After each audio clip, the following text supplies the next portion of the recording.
Aha, bana ujambo na karibu sana mtazamaji Bongo Super Media. Mambo yamekuwa ni mengi kweli kweli.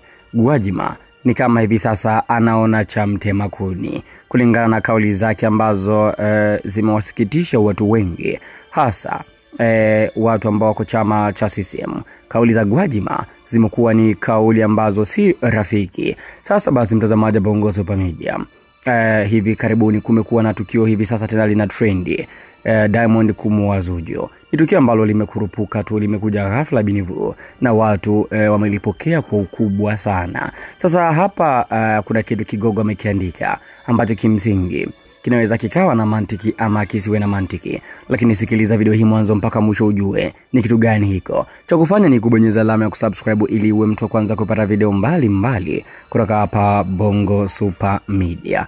Na bila kupoteza muda, wacha tuanze.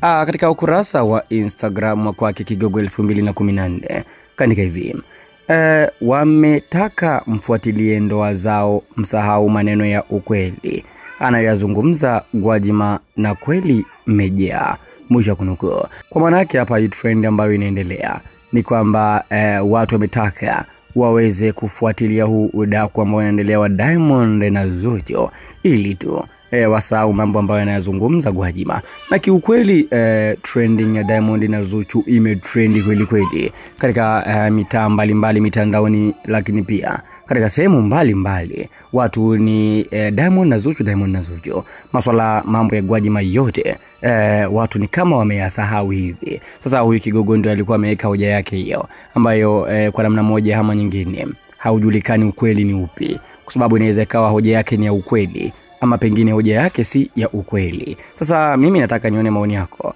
Unadhani hoja ya kwake kigogo ni ya kweli ama si ya ukweli? Hebu andika maoni yako hapo katika sehemu ya comment. Tukutane tena katika video nyingine.